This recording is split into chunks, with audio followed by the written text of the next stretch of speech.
pagi, Bapak Ibu, Saudara yang dikasihi di dalam Tuhan Yesus Kristus. Selamat datang pada ibadah online Gereja Rasuli Indonesia Jemaat Berkat pada hari ini, Minggu 2 Mei 2021. Ibadah kita pada pagi hari ini akan dilayani oleh Bapak Gembala Sidang Gereja Rasuli Indonesia Jemaat Berkat, Bapak Pendeta Renaldo Panggabean. Dan pada saat ini kita akan mengikuti perjamuan kudus secara bersama-sama. Baik, sebelum kita memulai ibadah kita pada pagi hari ini, mari kita bersatu di dalam doa. Tuhan Yesus Kristus, Allah Bapa kami di dalam surga, pada pagi hari ini, Minggu 2 Mei 2021, kami mengucap syukur 5 bulan sudah Tuhan menyertai kami sepanjang 2021. Apapun yang kami alami, derita, penyakit, suka dan duka, kami tetap bersyukur karena Engkau selalu bersama kami. Terima kasih banyak Tuhan atas penyertaan Tuhan, atas kekuatan yang datang daripada Tuhan, atas berkat yang datang daripada Tuhan. Kami mengucap syukur atas semua yang Tuhan berikan kepada kami. Pada pagi hari ini ya Bapa, kami akan masuk duduk diam di bawah kaki salib Tuhan, mendengarkan suara Tuhan, memuji memuliakan nama Tuhan.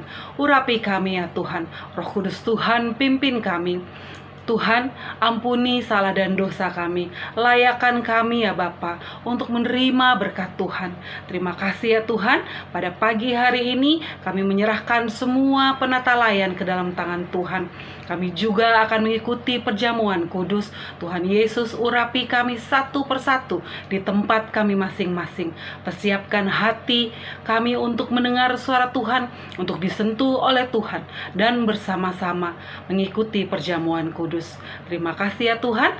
Hanya di dalam nama Tuhan Yesus Kristus kami berdoa dan mengucap syukur. Amin.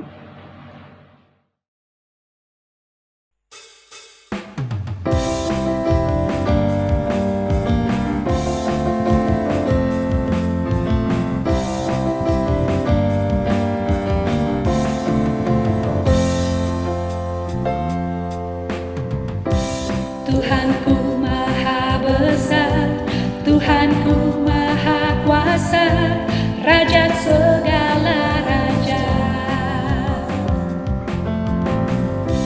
Dia takkan tergoyahkan, Dia takkan terkalahkan, Dia hidup dan berkuasa. Serukan namanya, Yesus Tuhan Raja. Segala kuasa tunduk dalam namanya. Dia luar biasa, perkasa mulia. Yesus nama di atas segala nama. Mari umat Tuhan, walaupun kita terpisahkan oleh jarak, kami percaya bahwa di hari Minggu ini kita bersama-sama bersatu hati, mau memuji Tuhan, mau bersorak-sorai untuk meninggikan namanya. Mari katakan, Tuhanku Maha Besar. Tuhanku Maha Besar, Tuhanku Maha Kuasa, Raja segala raja. Dia takkan tergoyahkan, Dia takkan terkalahkan, Dia hidup dan berkuasa. Serukan namanya, Yesus Tuhan Raja. Segala kuasa tunduk dalam namanya. Dia luar biasa, perkasa mulia. Yesus nama di atas segala nama. Serukan namanya, Yesus Tuhan Raja. Segala kuasa tunduk dalam namanya. Katakan, Dia luar biasa, Dia luar biasa, perkasa mulia. Yesus nama di atas segala nama. Serukan namanya, Yesus Tuhan Raja. Segala kuasa tunduk dalam namanya.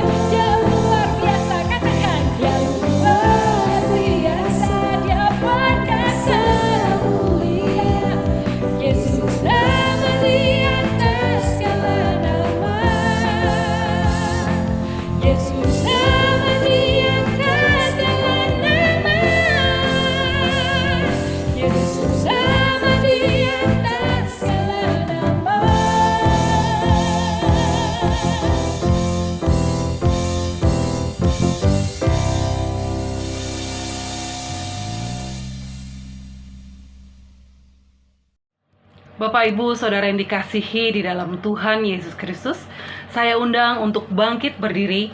Bersama kita akan membacakan bacaan bertanggapan dari Mazmur 31 ayat 22 sampai 25. Terpujilah Tuhan, sebab kasih setianya ditunjukkannya kepadaku dengan ajaib pada waktu kesesakan.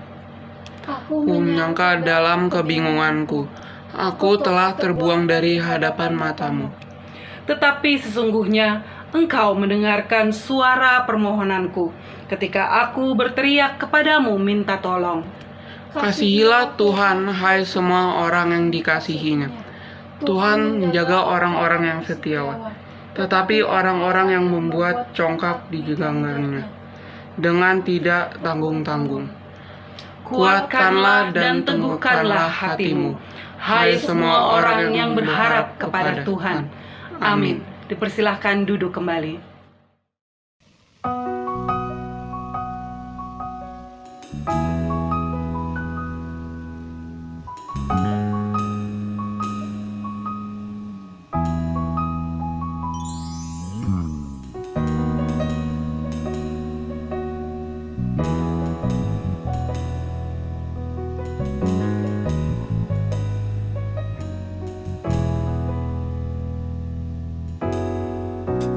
Kuatkanlah hatimu, lewati setiap persoalan. Tuhan Yesus selalu menopangmu. Jangan berhenti harap padanya. Tuhan pasti sanggup. Tangannya takkan terlambat untuk mengangkatmu. Tuhan masih sanggup. Percayalah, Dia tak tinggalkan.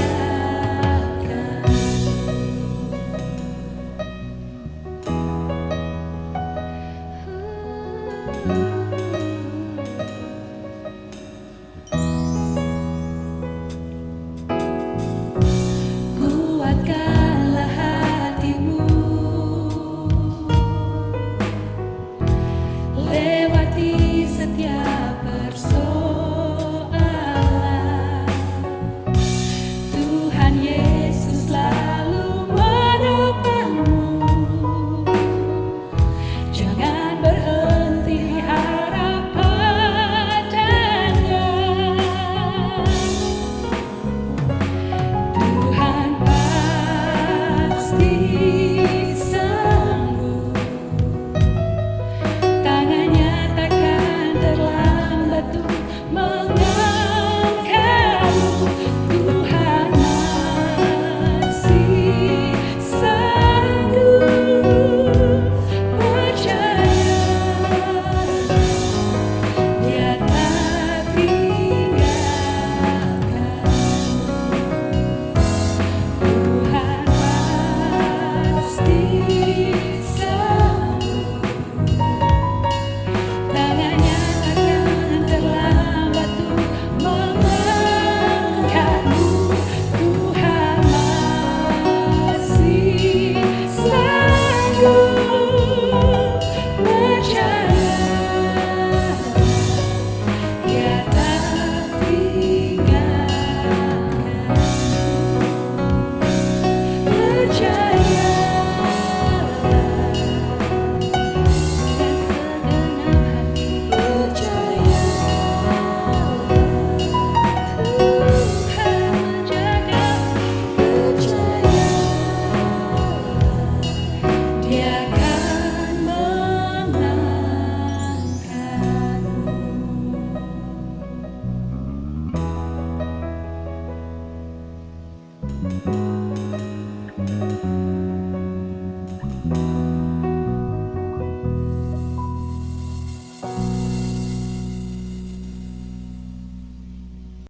Shalom, Jemaat Gereja Rasul Indonesia Berkat yang saya kasih dalam Tuhan Yesus, dan saudara-saudara yang sedang mengikuti ibadah ini dimanapun saudara berada, apa kabar? Selamat hari Minggu. Sekarang kita akan mau merenungkan firman Tuhan. Mari saudara siapkan Alkitab saudara, dan saudara membaca dan mengamatinya dari tempat saudara masing-masing ya. Jadi saya berharap semua saudara yang menonton itu buka Alkitab, karena kita mau mendengar Tuhan berbicara kepada kita. Silahkan buka Alkitab saudara dari Efesus 2, surat Paulus kepada jemaat Efesus, pasal yang kedua, ayatnya yang pertama sampai dengan ayat yang ke-10. Dan tema kita pada minggu ini sesuai dengan apa yang sudah dibagikan oleh Pendeta Horas, yaitu karena anugerah atau karena kasih karunia. Mari sebelum kita mendengar suara Tuhan, kita datang ke hadirat-Nya. Bapak, kami bersyukur hari ini kami masih boleh mendapatkan kesempatan untuk bersekutu bersama mendengarkan firman Tuhan. Berbicaralah bagi kami semua Tuhan, secara pribadi di dalam hati kami, di tempat kami masing-masing. Beri hati kami hati yang terbuka untuk fokus, tidak mau terganggu oleh apapun, karena memang kami rindu untuk mendengar suara Tuhan. Dan Roh Kudus juga yang memimpin pikiran kami supaya kami boleh mengerti akan firman Tuhan pada pagi ini. Dalam nama Yesus kami berdoa. Haleluya. Amin. Saudara-saudaraku baca di rumah ya. Boleh bersuara, boleh tidak, karena saya juga tidak dengar, tapi saudara dengar suara saya kan? Saya akan membacakannya untuk saudara. Semua adalah kasih karunia. Efesus 2, ayat yang pertama sampai dengan ayatnya yang ke-10. Kamu dahulu sudah mati karena pelanggaran-pelanggaran dan dosa-dosamu.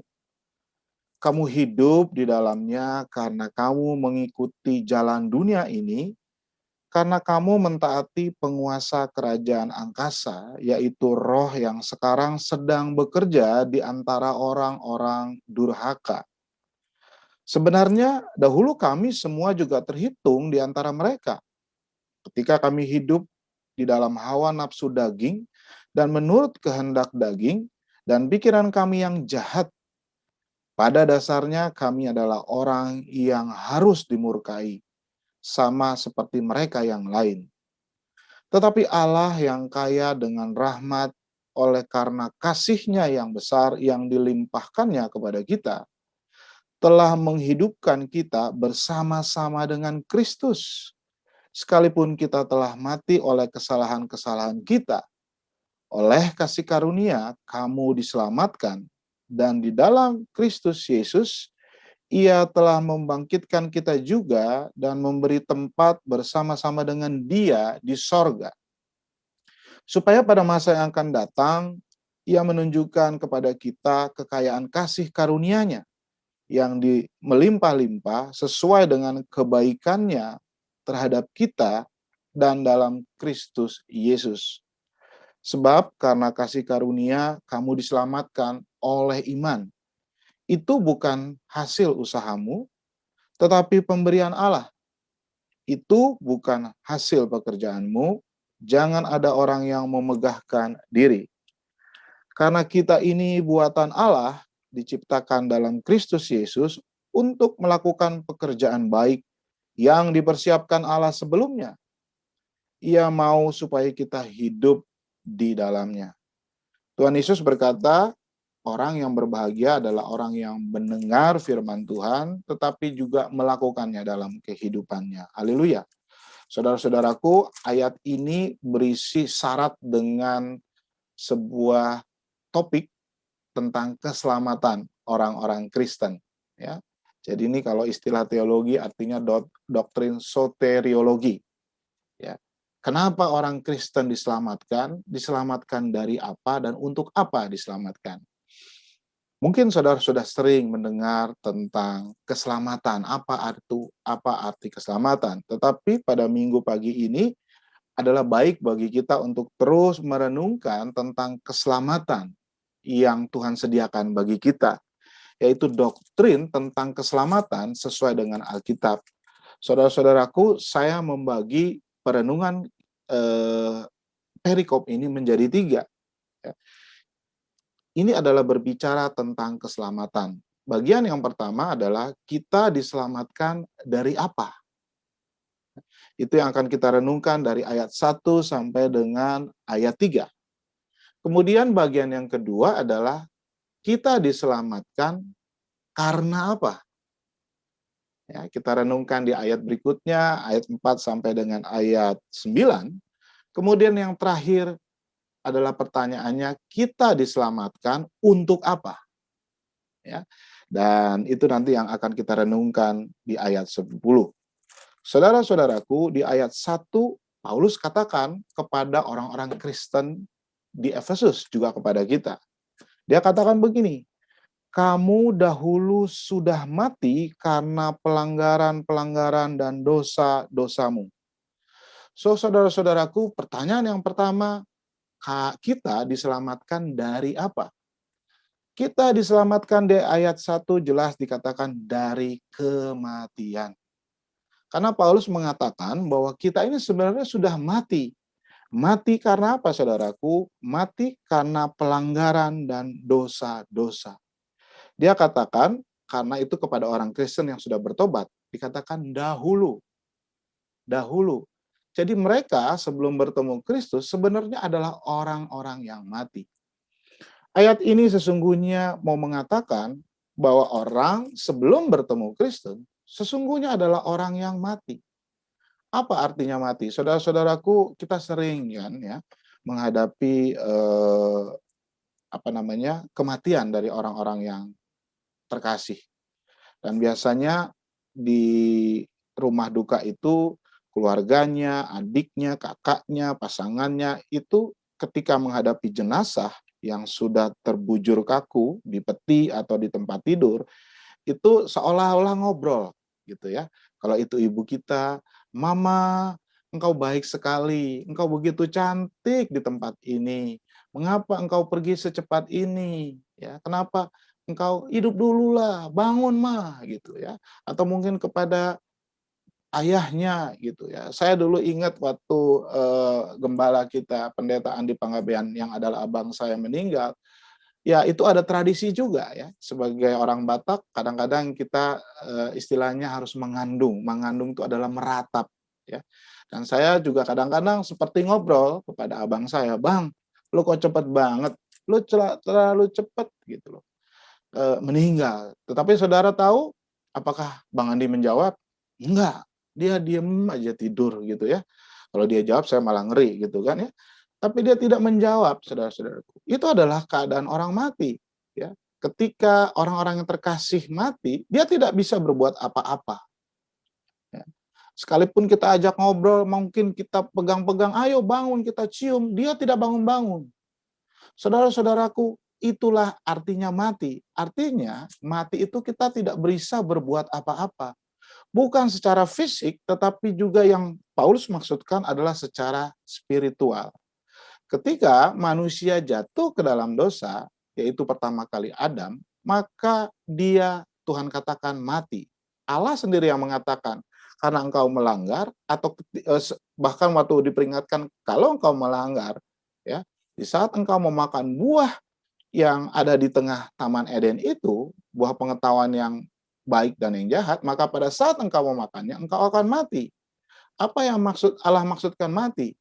Mati secara fisik, iya, walaupun pada saat itu secara fisik Adam tidak langsung mati. Tetapi dia sedang dalam perjalanan menuju kematian. Betul? Perlahan-lahan dia akan mati secara fisik. Tetapi yang sudah terjadi pada saat itu adalah kematian secara rohani.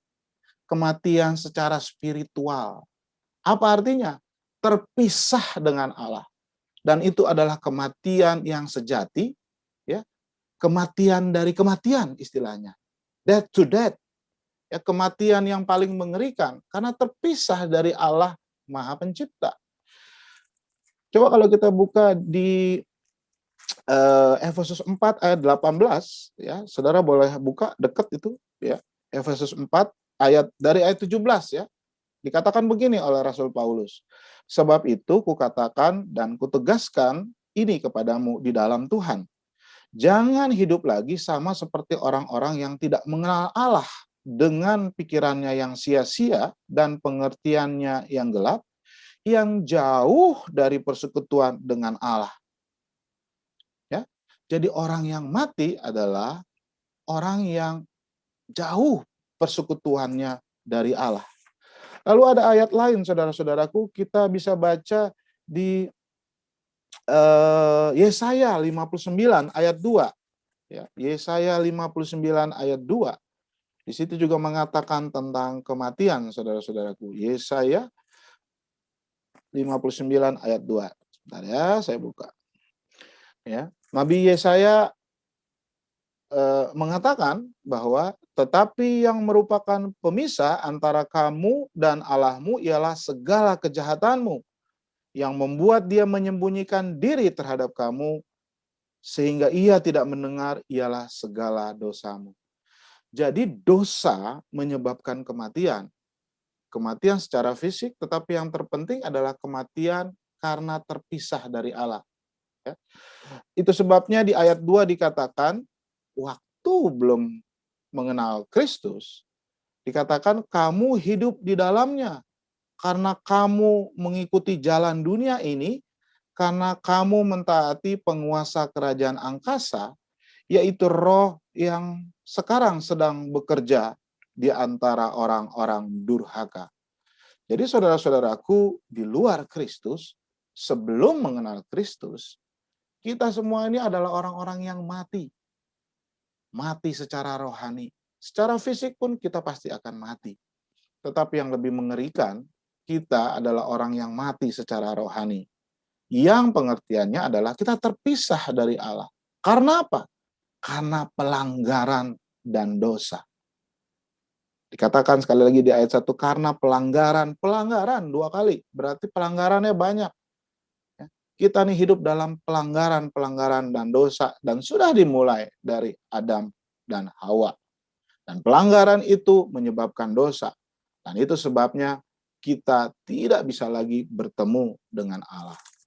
Dan Roma mengatakan upah dosa adalah maut, kematian.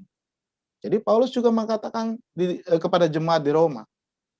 Nah, sesungguhnya di luar Kristus, di luar Allah Yahweh, manusia adalah mati. Dan ini yang diingatkan kepada kita semua, bahwa kamu itu dulu mati.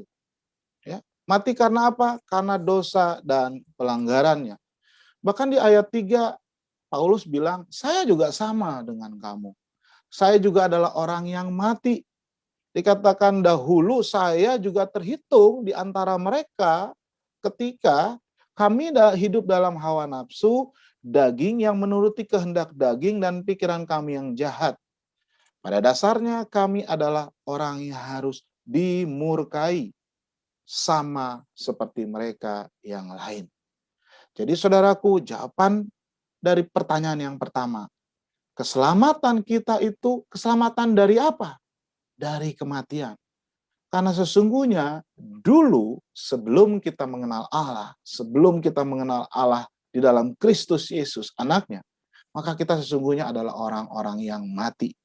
Orang-orang yang mati menuju kematian. Kenapa? Karena kita melanggar firman Allah, banyak sekali pelanggarannya, sampai hari ini pun saudara dan saya masih melakukan pelanggaran, dan itu menyebabkan dosa kita banyak, dan kita akhirnya terpisah dari Allah. Yesaya mengatakan, karena kesalahan dan dosa, Allah tidak mau melihat kita. Itu artinya kita ini adalah orang-orang yang mati, saudara-saudaraku. Jadi kita diselamatkan dari kematian. Kematian yang kekal. Kematian karena dosa. Ya. Lalu pertanyaan yang kedua, karena apa kita diselamatkan? Dan siapa yang menyelamatkan? Pertanyaan yang kedua, diselamatkan karena apa? Kita baca di ayat 4. Ayat 4 menyambung ayat yang sebelumnya, dikatakan, tetapi Allah yang kaya dengan rahmat oleh karena apa, saudara? oleh karena kasih-Nya yang besar yang dilimpahkannya kepada kita, telah menghidupkan kita bersama-sama dengan Kristus. Sekalipun kita telah mati oleh kesalahan-kesalahan kita, diulang lagi oleh Paulus. Tetapi oleh kasih karunia, kamu diselamatkan, dan di dalam Yesus Kristus Ia telah membangkitkan kita juga dan memberi tempat bersama-sama dengan Dia di sorga, supaya pada masa yang akan datang Ia menunjukkan kepada kita kekayaan kasih karunia-Nya yang melimpah-limpah sesuai dengan kebaikan Allah sendiri terhadap kita di dalam Yesus Kristus. Jadi saudara-saudaraku, yang pertama kita diselamatkan dari kematian. Yang kedua, kita diselamatkan karena apa? Jawabannya semata-mata karena kasih Allah. Dan kasih Allah yang sudah ditunjukkan bahkan jauh sebelum kita. Yaitu pada saat Adam pertama kali jatuh, Tuhan sudah mengasihi. Di dalam Kejadian 3 ayat 15, Tuhan sudah memberikan janji bahwa melalui keturunan perempuan ini, manusia akan diselamatkan. Dan dialah Yesus Kristus, saudara-saudaraku. Jadi kita diselamatkan bukan karena kita berbuat baik, karena kita banyak beramal ke gereja, ke orang-orang miskin, ke janda-janda miskin, bukan karena kita banyak memberikan perpuluhan, bukan karena kita berbuat baik, tetapi kita diselamatkan semata-mata oleh kasih karunia Allah. Karena Allah yang rahmat-Nya, yang anugerahnya itu nggak ada batasannya. Paulus katakan begitu. Ya, anugerahnya itu besar dan kasih-Nya juga besar. Dan itu dilimpahkan kepada kita. Sehingga kita yang tadinya mati tadi di ayat 1, di ayat 5 dikatakan kita hidup. Amin, saudara. Kita hidup. Dan kasih-Nya itu dinyatakan melalui Yesus Kristus. Ya. Jadi sekalipun kita sudah mati oleh kesalahan-kesalahan kita, tetapi oleh kasih karunia Allah, kita jadi hidup. Dan ini sebenarnya makna dari kebangkitan Kristus yang belum lama kita rayakan. Kebangkitan Kristus itu merubah status hidup kita yang tadinya mati menjadi hidup. Dan kita akan bangkit kembali. Saudara-saudara, dikatakan gitu bahwa sekarang setelah kita percaya kepada Yesus, kita ini statusnya adalah orang-orang yang bukan yang mati lagi. Sekalipun secara fisik kita akan mati dan menuju kematian. Tetapi kita percaya setelah kita mati, kita akan hidup kembali. Amin, saudara. Kenapa? Karena kasih, rahmat, dan anugerah Allah, karena kesabaran Allah yang terlalu panjang, sehingga Dia mau menyelamatkan kita di dalam Kristus Yesus. Jadi saudara dan saya diselamatkan bukan karena apa-apa. Saudara diselamatkan karena kasih Yesus. Amin ya saudara-saudaraku ya. Jadi hanya karena kasih karunia-Nya lah kita diselamatkan oleh Allah. Dan ayat 8 kesimpulan atau rangkuman dari poin yang kedua, saudara-saudara. Dikatakan, sebab oleh karena kasih karunia. Saya ulangi, oleh kasih karunia, kamu diselamatkan. Jadi bukan oleh perbuatan baik, ataupun bukan karena persembahanmu yang besar, tetapi karena kasih karunia. Tetapi Paulus tidak berhenti sampai saat itu. Dikatakan oleh kasih, sebab karena kasih karunia, oleh iman, saudara-saudaraku. Artinya apa? Kasih karunia itu harus diyakini hanya dengan iman. Tidak cukup, saudara-saudaraku, dengan mulut saja. Tetapi ketika engkau mengkonfes dengan mulut, maka saat itu harus dibarengi dengan iman, hati yang percaya. Karena orang diselamatkan bukan karena mengaku Yesus adalah Tuhan dengan mulut, tetapi dengan hati, saudara-saudaraku. Paulus mengatakan seperti itu. Jadi saudara-saudaraku, sekali lagi, sebab karena kasih karunia kamu diselamatkan oleh iman. Itu bukan hasil usahamu, tetapi pemberian Allah. Dan dia juga mengatakan itu bukan pekerjaanmu, jadi jangan ada orang yang memegahkan diri. Kalau bukan karena Allah yang mengasihi kita, maka kita tetap orang mati. Karena Allah tidak akan menyelamatkan kita. Dan keselamatan itu hanya datang dengan satu jalan. Jalan yang Tuhan sendiri berikan. Yesus Kristus datang ke dunia untuk menyelamatkan manusia. Bukan inisiatif manusia, inisiatif nabi. Tidak. Sekalipun memang dia dinubuatkan oleh para nabi sejak ribuan tahun sebelum dia lahir. Tetapi sebenarnya nabi itu diilhamkan oleh Allah untuk memberitahu umat pilihannya bahwa akan datang Mesias. Dia adalah Yesus Kristus. Ya. Jadi ini adalah murni inisiatif Allah karena kasihnya dia. Allah datang di dalam Yesus Kristus untuk menyelamatkan. Jadi pertanyaan tentang keselamatan yang kedua adalah, saudara dan saya diselamatkan karena apa? Semata-mata karena kasih anugerah. Karena kasih karunia oleh iman. Ingat saudara-saudaraku, oleh iman. Jadi orang yang percaya kepada Tuhan itu adalah karena ada iman. Dan iman itu pun adalah pekerjaan Roh Kudus. Iman itu adalah kasih karunia. Orang-orang yang beriman kepada Yesus itu karena Roh Kudus yang bekerja di dalam hatinya.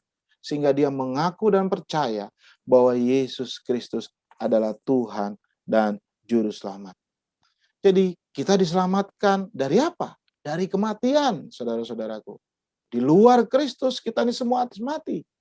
Lalu kita diselamatkan karena apa? Kita diselamatkan karena kasih karunia dan rahmat Allah semata-mata. Yang terakhir saudara-saudaraku, kita diselamatkan untuk apa? Kita baca di ayat 10. Dikatakan begini, karena kita ini adalah buatan Allah, diciptakan dalam Kristus Yesus, untuk apa? Untuk melakukan pekerjaan baik yang dipersiapkan Allah sebelumnya. Ia mau supaya kita hidup di dalamnya. Saudara-saudaraku, saudara diselamatkan bukan saudara bebas. Saudara, kalau seorang narapidana mendapat remisi yang harusnya dihukum 10 tahun, mungkin 3 tahun dia sudah mendapat remisi. Sebenarnya tujuan utamanya itu bukan untuk supaya dia bebas. Tetapi tujuan utamanya adalah supaya dia mengabdi kepada negara, bangsa dan negara dengan hidup lebih baik. Begitupun dengan kita sebagai warga negara kerajaan Allah. Kita diselamatkan bukan semata-mata supaya kita lepas dari hukuman dosa. Tetapi adalah tujuan yang paling mulia dan paling ultimate yang Tuhan mau, yaitu untuk memuliakan Allah. Kita diselamatkan bukan untuk kepentingan kita. Kalau hanya untuk kepentingan kita, Tuhan tidak perlu menyelamatkan. Tetapi kita diselamatkan itu sebenarnya untuk kepentingan Allah, yaitu untuk membawa kemuliaan bagi Tuhan. Seluruh hidup kita membawa kemuliaan Tuhan. Nah, oleh itu Tuhan katakan, sekali lagi saya baca, kita ini orang-orang yang sudah diselamatkan di ayat 10 katakan adalah buatan Allah. Di dalam bahasa Inggrisnya adalah workmanship, artinya masterpiece. Buatan Allah itu adalah artinya bagaikan seorang seniman yang membuat karya seni yang indah dan menjadi masterpiece. Seperti seorang pelukis, seperti seorang komposer. Biasanya mereka menciptakan buatan yang ada masterpiece-nya. Dan itulah sebenarnya posisi kita sekarang di dalam Yesus Kristus. Di dalam Yesus Kristus kita ini adalah buatan Allah. Ciptaan tangan Allah sendiri. Kita adalah masterpiece dari Tuhan. Bahasa Indonesianya mahakarya dari Allah. Dan Tuhan menjadikan kita mahakarya yang diciptakan oleh Allah sendiri di dalam Yesus Kristus untuk melakukan pekerjaan baik. Saya tadi katakan bahwa kita diselamatkan bukan melalui perbuatan yang baik. Tetapi karena kita diselamatkan, maka efeknya adalah kita melakukan pekerjaan yang baik. Karena Tuhan sudah mempersiapkan sebelumnya pekerjaan-pekerjaan yang baik buat kita. Pekerjaan baik itu apa? Pekerjaan yang sudah Tuhan berikan kepada kita bahkan sebelum dunia dijadikan, supaya hidup kita memuliakan Allah. Jadi saudara-saudaraku, ini adalah tanda dan ciri orang yang benar-benar diselamatkan. Orang yang diselamatkan berarti memahami ada tugas yang Tuhan siapkan buat dia untuk dia kerjakan. Ya. Sekali lagi saudara-saudaraku, keselamatan tidak berhenti pada engkau selamat dari hukuman dosa. Enggak, bukan itu tujuan akhirnya. Tujuan akhir dari keselamatan adalah kemuliaan Allah. Dan untuk itu Allah menyiapkan pekerjaan yang baik.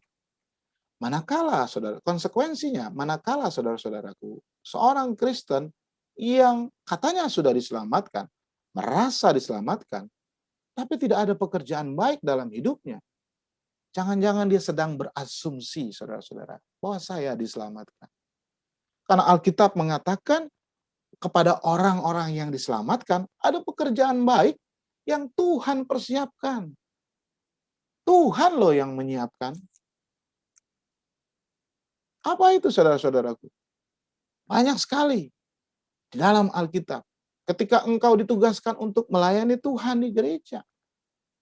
Ketika engkau ditugaskan untuk melayani orang tuamu yang susah. Ketika engkau ditugaskan dalam profesi saudara masing-masing, ada pekerjaan baik yang Tuhan berikan, pasti. Dan saudara boleh tanya sama Tuhan. Saudara berdoa, Tuhan, pekerjaan baik apa yang sedang kau berikan bagiku, yang sudah engkau sediakan untuk kulakukan. Itu penting, saudara-saudara. Pekerjaan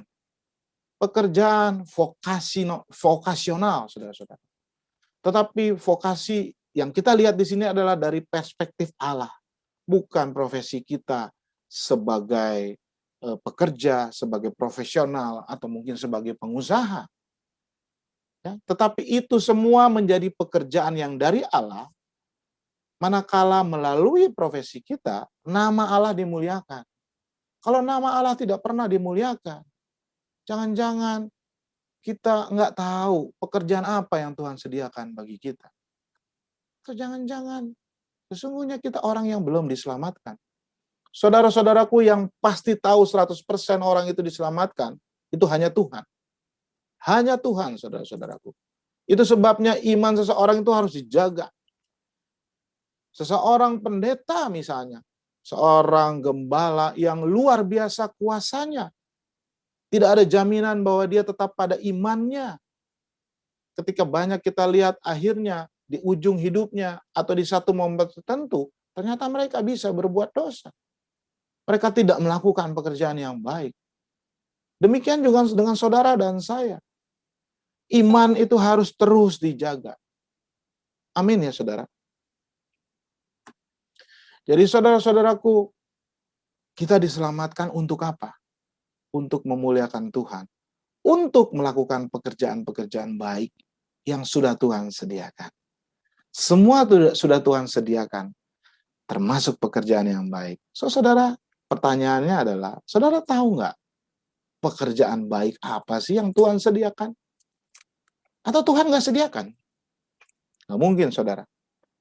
Kalau orang diselamatkan, berarti ada maksud Tuhan. Mungkin keadaan saudara tidak baik. Saudara sekarang stroke, saudara-saudara. Saudara sekarang tidak bisa berbuat apa-apa secara fisik. Saudara sekarang pengangguran. Saudara belum dapat pekerjaan. Saudara masih belajar, saudara masih kuliah. Tapi saudara, apapun situasi dan profesi saudara saat ini, pasti ada pekerjaan yang baik yang sudah Tuhan siapkan. Karena firman Tuhan mengatakan seperti, oleh karena itu saudara berdoa sama Tuhan. Saudara tanya sama Tuhan, dalam kondisi sekarang saya tidak bekerja Tuhan, apa yang bisa saya lakukan? Sekali-sekali doa saudara jangan tanya mengapa.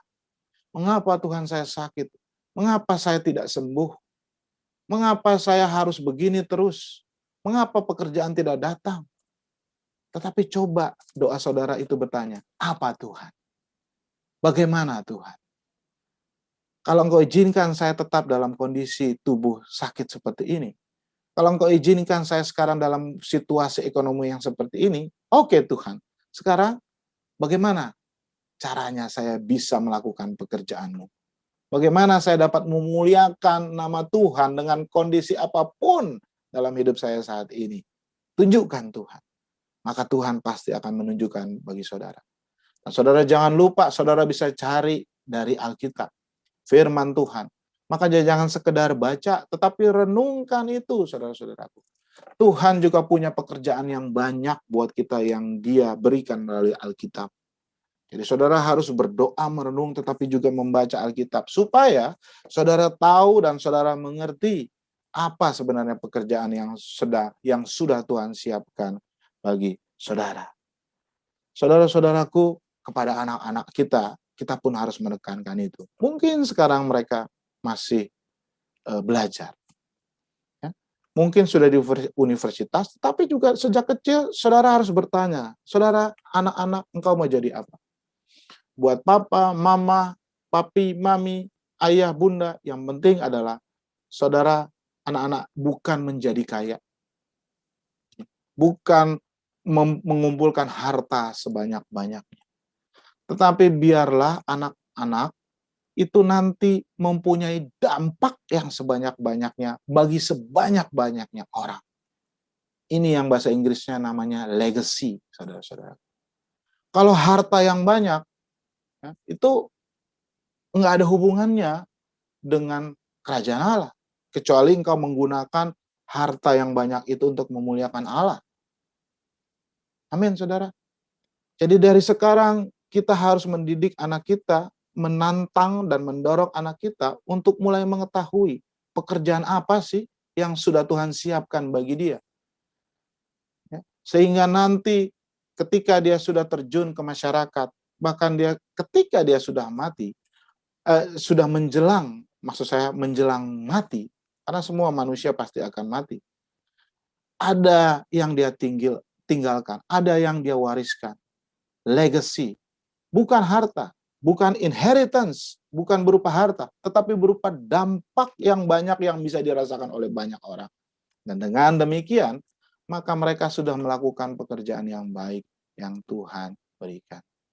Jadi saudara-saudaraku, dari perenungan ayat ini, kita tahu bahwa kita diselamatkan dari kematian, kematian yang mengerikan. Kita yang mati sudah hidup, dihidupkan. Kita yang mati sudah dibangkitkan oleh Tuhan. Dan sekarang kita hidup, saudara-saudaraku. Yang kedua adalah kita diselamatkan semata-mata karena kasih karunia. Karena rahmat Allah dan kasih-Nya yang besar yang dilimpahkannya kepada kita di dalam Yesus Kristus. Yang ketiga, kita diselamatkan untuk kemuliaan Allah. Dengan demikian, untuk melakukan pekerjaan-pekerjaan yang baik yang disiapkan bagi kita.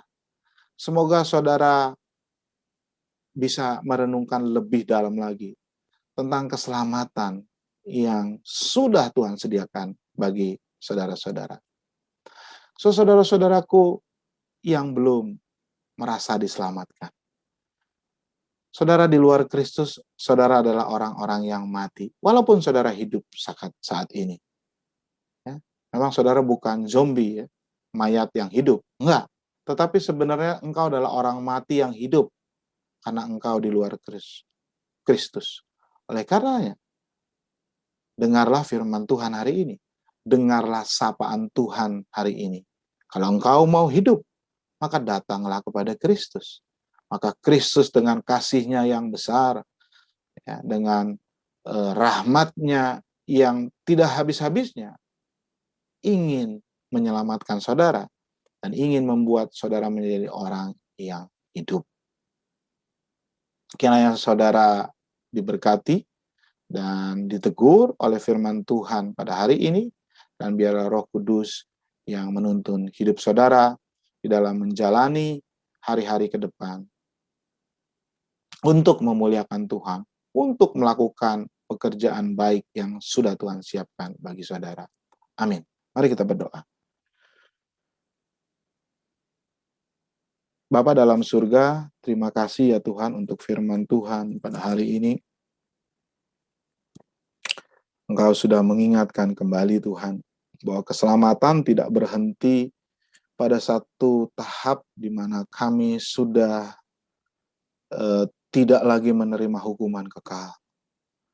Tetapi lebih pada itu, keselamatan berarti kami melakukan pekerjaan baik yang sudah Tuhan siapkan bagi kami.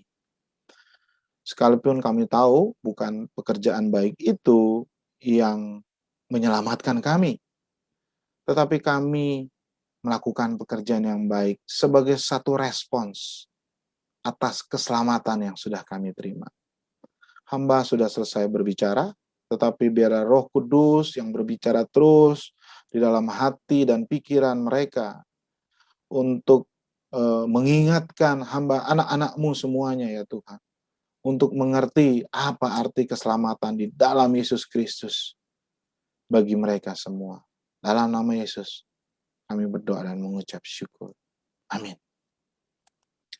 Saudaraku yang saya kasih dalam Tuhan Yesus, ada berita sukacita hari ini, bahwa Tuhan Yesus hari ini mengundang saudara dan saya untuk maju dalam meja perjamuan.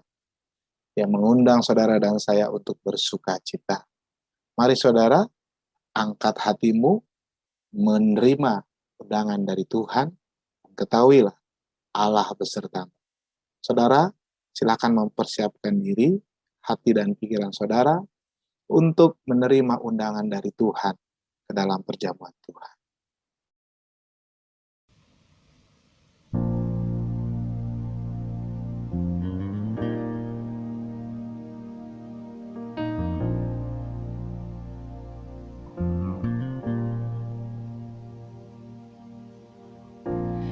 Lord bless you and keep you.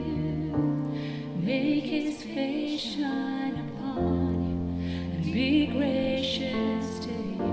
The Lord turn His face toward you and give you peace.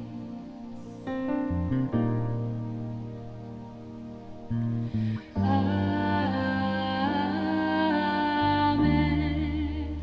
Amen.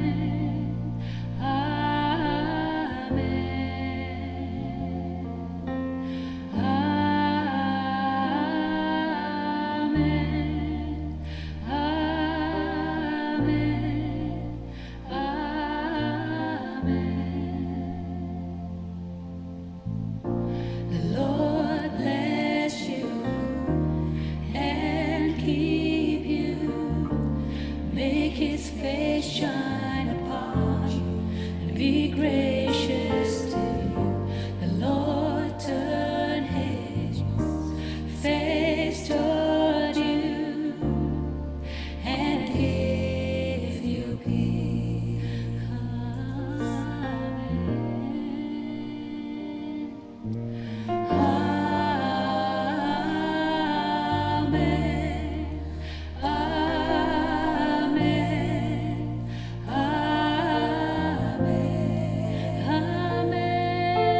May His favor be upon you and 1,000 generations, and your family and your children and their children and their children. May His favor be upon you and 1,000 generations, and your family and your children and their children and their children.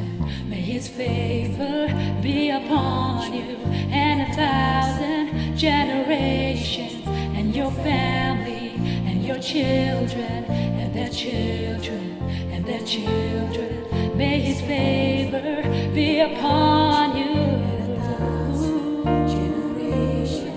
and your family and your children and their children and their children.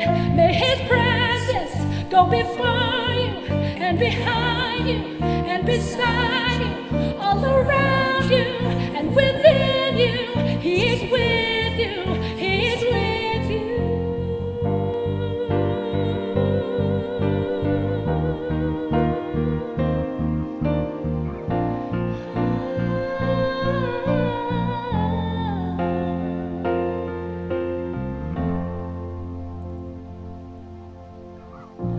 The Lord bless you and keep you. Make His face shine upon you and be gracious to you. The Lord turn His face toward you and give you peace.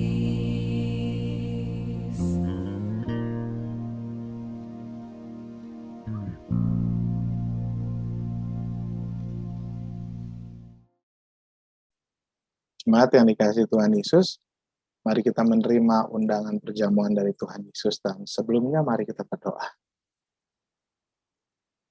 Ya Tuhan Yesus, kami bersuka cita, hati kami bergembira menyambut undangan Tuhan di meja perjamuan. Kami percaya saat ini Engkau hadir di depan kami dan ingin bersama-sama makan, bersuka cita bersama-sama dengan kami. Hadirlah Engkau saat ini Bapa, memberkati roti dan anggur yang oleh firman Allah menjadi darah dan daging Tuhan sendiri, yang boleh mengingatkan kami bahwa kami sudah memperoleh kemenangan. Kami yang tadinya mati, sekarang boleh hidup. Terima kasih ya Tuhan, terpujilah nama-Mu. Hadirlah Engkau saat ini, ya Tuhan, menjamu kami. Di dalam nama Yesus Kristus. Amin. Saudaraku yang dikasihi dalam Tuhan Yesus, mari saudara siapkan roti dan anggur saudara. Saya ajak saudara untuk bersama-sama kita menyambut undangan Tuhan dengan bangkit berdiri. Saudaraku,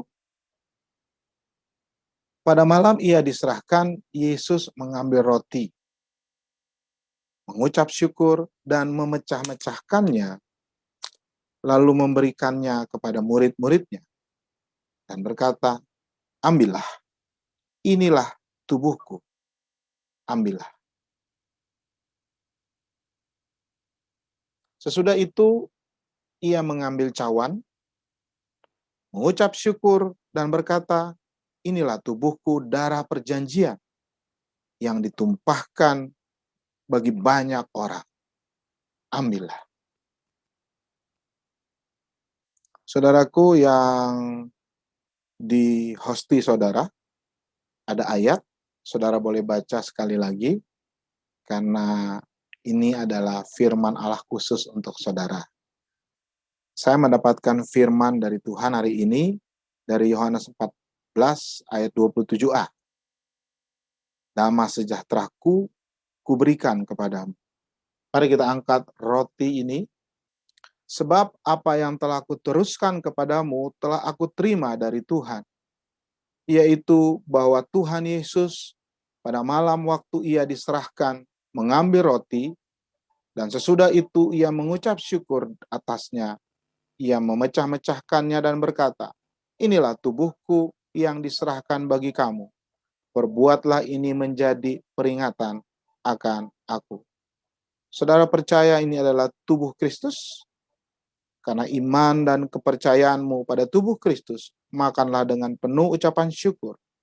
Makanlah di dalam nama Tuhan Yesus.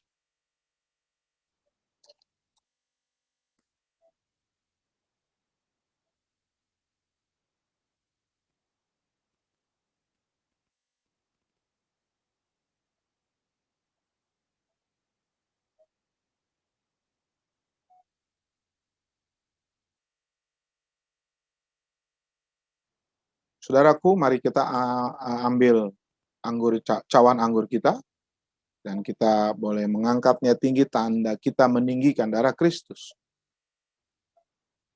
Demikian juga ia mengambil cawan sesudah makan, lalu berkata, cawan ini adalah perjanjian baru yang dimeteraikan oleh darahku.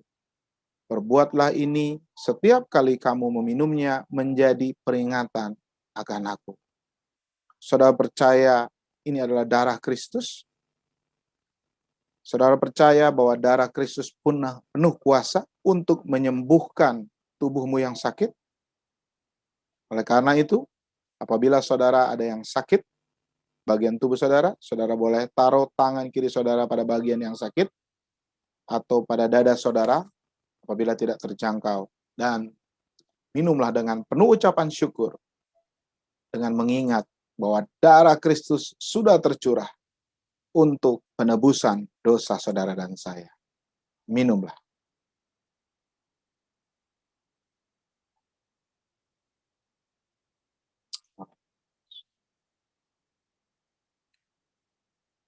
Sebab setiap kali kamu makan roti ini dan minum cawan ini, kamu memberitakan kematian Tuhan sampai ia datang. Amin.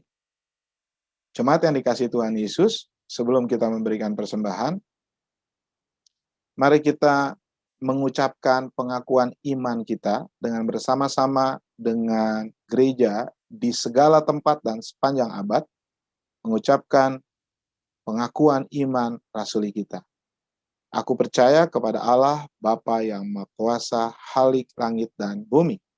Aku percaya kepada Yesus Kristus, anaknya yang tunggal Tuhan kita, yang dikandung dari Roh Kudus, lahir dari anak darah Maria, yang menderita sengsara di bawah pemerintahan Pontius Pilatus, disalibkan, mati dan dikuburkan, turun ke dalam kerajaan maut. Pada hari yang ketiga, bangkit pula dari antara orang mati, naik ke surga, duduk di sebelah kanan Allah, Bapa yang Maha Kuasa, dan akan datang dari sana untuk menghakimi orang yang hidup dan yang mati. Aku percaya kepada Roh Kudus, persekutuan orang kudus, gereja yang kudus dan am, pengampunan dosa, kebangkitan orang mati, dan hidup yang kekal. Amin. Silakan duduk. Saudaraku, tiba saatnya kita melakukan pekerjaan baik yang sudah Tuhan tentukan bagi kita dengan memberikan pengucapan syukur kita kepada Tuhan. Hari ini adalah minggu pertama bagi saudara yang mau memberikan persembahan persepuluhan atau persembahan untuk mendukung pengelolaan gedung gereja ataupun kolektor, saudara boleh mentransfernya ke nomor rekening yang tertera di layar saudara. Di situ ada 2 nomor rekening. Yang satu ada QR code-nya.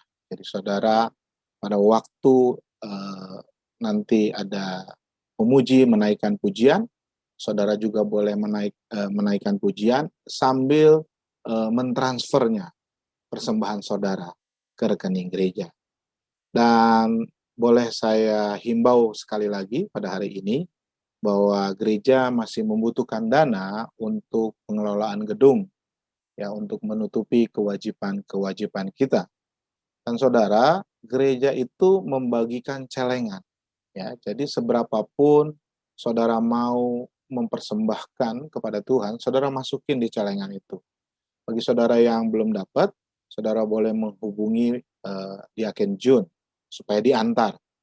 Tapi saudara, kita juga menyediakan formulir janji iman ya dalam bentuk Google Form.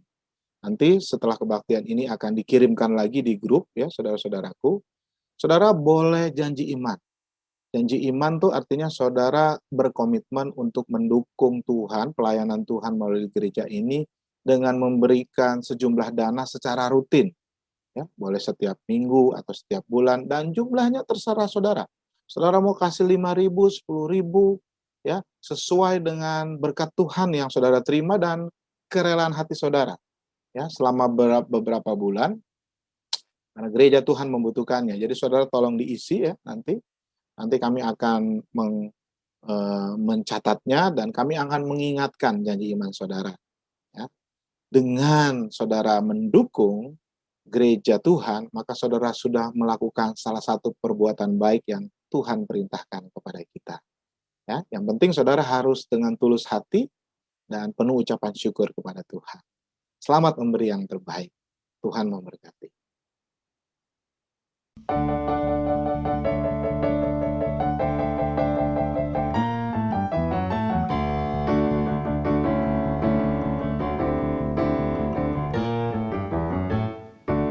Berkuasa di bumi di surga, bertahta dalam kemuliaan. Dialah Tuhan Allah kita, namanya berkuasa, membebas umatnya. Betapa hebat, betapa kuat, dahsyatnya Allah kita. Dia berjaya atas semua perbuatannya. Betapa hebat, betapa kuat, dahsyatnya Allah kita.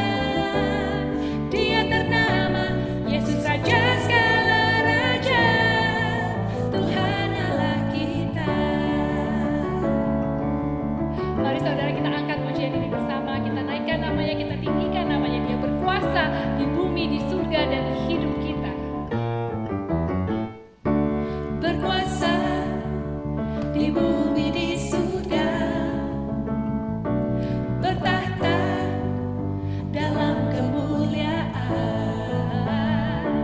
Dialah Tuhan Allah kita, namanya berkuasa, pembebas umatnya. Betapa hebat, betapa kuat, dahsyatnya Allah kita. Dia berjaya atas semua perbuatannya. Betapa hebat, betapa kuat, dahsyatnya Allah kita. Dia ternama Yesus Raja segala raja, Tuhan Allah kita. Betapa hebat, betapa kuat, dahsyatnya Allah kita. Dia berjaya atas semua perbuatannya. Betapa hebat, betapa kuat,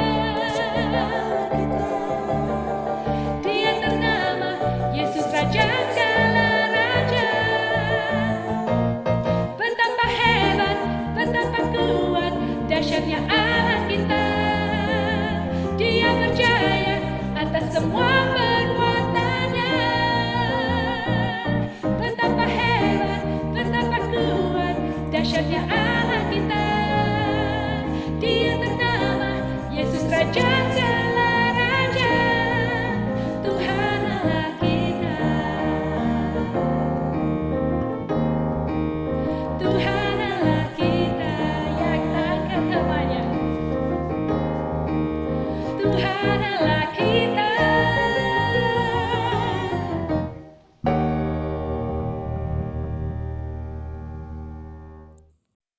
Saudara-saudaraku yang saya kasih dalam Tuhan Yesus, terima kasih untuk dukungan saudara dengan memberikan persembahan pada gereja Tuhan. Sekarang kita akan mengakhiri ibadah kita, dan mari kita naikkan doa syafaat kita kepada Tuhan. Mari kita tundukkan kepala dan kita berdoa. Segala puji syukur kami naikkan ke hadirat Tuhan ya Tuhan, karena di dalam bakti, penyembahan, dan ibadah kami boleh mendengar suara Tuhan. Roh Kudus ingatkan kami, supaya kami boleh terus peka akan suara Tuhan yang Engkau sampaikan melalui ibadah yang kami ikuti, juga ibadah yang pada pagi hari ini. Bahkan juga di dalam ibadah-ibadah yang berjalan di sepanjang minggu, kiranya Tuhan menolong kami untuk mengerti ya Tuhan. Dan akhirnya hidup kami boleh diubahkan, ditransformasi oleh firman Tuhan. Tuhan, kami mohon pertolongan Tuhan untuk pemerintahan kami, yang dipimpin oleh Presiden kami, Bapak Insinyur Joko Widodo. Kiranya belas kasihan Tuhan turun atas pemerintahan kami. Tolong mereka ya Tuhan, di dalam mengelola pemerintahan dan rakyat di masa-masa yang sulit ini ya Bapak. Ketika mereka harus memikirkan tentang COVID ini, memikirkan tentang keamanan, dan juga untuk vaksin ya Tuhan, yang terus masih dalam berproses, yang gangguan-gangguan masih ada. Tuhan beri hikmat dan kekuatan bagi pemerintahan kami, supaya mereka boleh melakukan tugasnya dengan benar. Dan Tuhan pimpin juga aparat yang mengurusi masalah vaksin, supaya vaksin ini boleh segera merata diterima oleh seluruh rakyat Indonesia. Hamba juga mau berdoa untuk gerejamu, Gereja Rasuli Indonesia, dan juga gerejamu di tempat ini, Gereja Rasuli Indonesia Berkat. Kami terus memohon pimpinan Tuhan di dalam kami melayani domba-dombamu, di dalam kami melayani pekerjaanmu. Tuhan koreksi apabila kami salah jalan, tapi Tuhan juga yang memberikan kekuatan dan kuasa bagi kami ya Tuhan, untuk melakukan pekerjaan Tuhan di gereja ini. Berkati juga setiap hamba-hamba Tuhan, bahkan seluruh jemaat-Mu, supaya semuanya boleh aktif di dalam melayani ya Tuhan, sebagai ungkapan syukur mereka atas keselamatan yang sudah Engkau beri, sebagai suatu tanda bahwa mereka sudah diselamatkan oleh Tuhan melalui pekerjaan baik mereka. Hamba berdoa kepada semua jemaat Tuhan yang sedang bergumul, mereka yang sedang sakit, mungkin mereka saat ini sudah mulai sembuh dan dalam pemulihan. Tetapi mungkin mereka juga masih mengalami terapi-terapi ya Tuhan. Entah itu minum obat, atau masih di kemoterapi, ataupun mungkin masih dicuci darah, masih dalam pengobatan. Tuhan, hamba tidak dapat menyebut mereka satu persatu, tapi bersama dengan jemaat-Mu yang hadir di tempat ini pada saat ini, bersatu hati, berseru kepada Tuhan. Kuatkan mereka ya Bapak, kuatkan iman mereka. Berkati semua proses pengobatan dan terapi yang mereka terima ya Tuhan. Sembuhkanlah mereka ya Bapak. Nyatakanlah kehendak-Mu bagi mereka pribadi masing-masing. Terima kasih ya Bapak, kami juga berdoa untuk anak-anak kami ya Tuhan, yang masih dalam proses belajar, baik itu dari SD, SMP, SMA, bahkan universitas ya Tuhan, yang saat ini masih belajar secara daring ya Bapak. Tuhan juga yang mau memberkati mereka, supaya walaupun mereka belajar secara daring, secara online, mereka tetap mendapatkan ilmu-ilmu yang baru yang boleh memperlengkapi mereka untuk menuju masa depan mereka yang lebih baik. Terima kasih, kami juga berdoa untuk orang tua kami ya Tuhan, yang sudah sepuh, orang tua dari masing-masing jemaat Tuhan. Biarlah kiranya di hari tua mereka, Tuhan tetap mau menyatakan kasih-Mu, memberikan damai sejahtera dan sukacita. Sekalipun mereka mungkin saat ini merasa sedih atau kesepian karena mereka tidak boleh keluar dari rumah. Tetapi biarlah penghiburan dari Tuhan juga melalui keluarga mereka ada di dalam hati mereka, di tengah-tengah mereka, sehingga mereka boleh bersukacita. Tuhan juga yang mengaruniakan kekuatan dan kesehatan tubuh bagi semua para orang tua kami. Terima kasih ya Tuhan untuk lawatan Tuhan, untuk hadirat Tuhan di tempat kami ya Tuhan pada ibadah pagi hari ini. Kami juga berterima kasih untuk perjamuan yang sudah Tuhan sediakan pada pagi hari ini.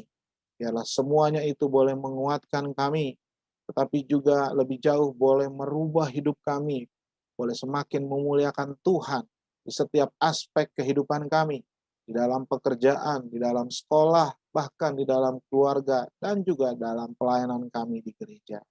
Terima kasih ya Bapa, sesungguhnya lah masih banyak yang harus kami mohon kepada Tuhan. Karena hanya kepadamu lah Allah yang Maha Kuasa, Allah yang hidup, kami menggantungkan seluruh kehidupan dan keselamatan kami.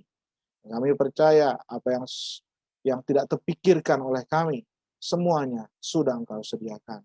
Terima kasih ya Bapa.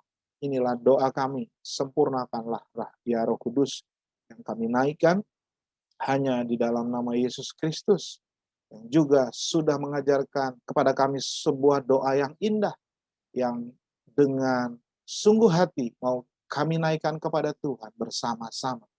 Bapa kami yang di surga, dikuduskanlah namamu, datanglah kerajaanmu, jadilah kehendak-Mu di bumi seperti di surga. Berikanlah kami pada hari ini makanan kami yang secukupnya. Dan ampunilah kami akan kesalahan kami seperti kami juga mengampuni orang yang bersalah kepada kami.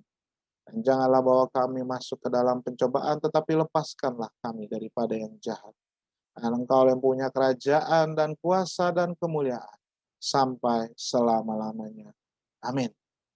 Jemaat yang dikasihi Tuhan Yesus, tiba saatnya kita memohon berkat Tuhan untuk melakukan pekerjaan baik yang sudah Dia siapkan bagi kita.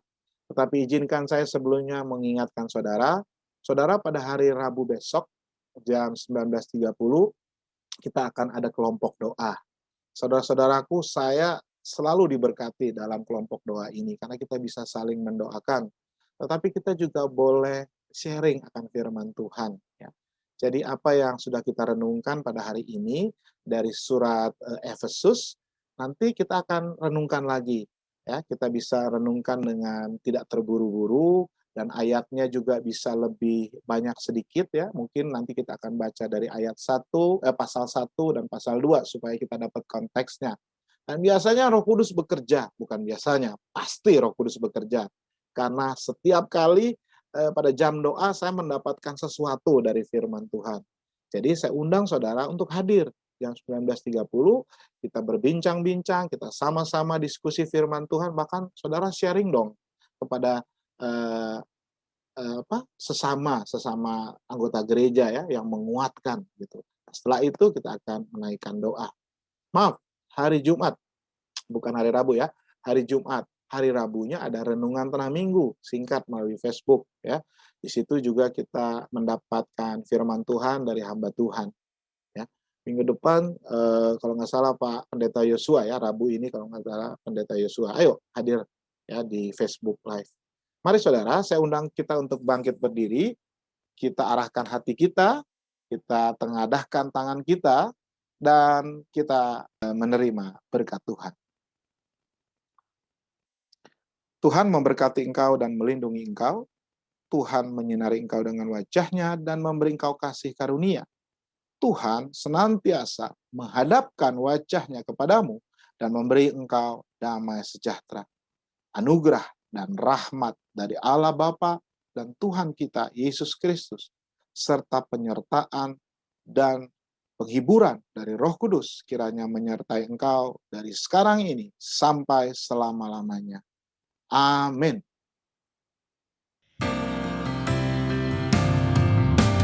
Terima kasih.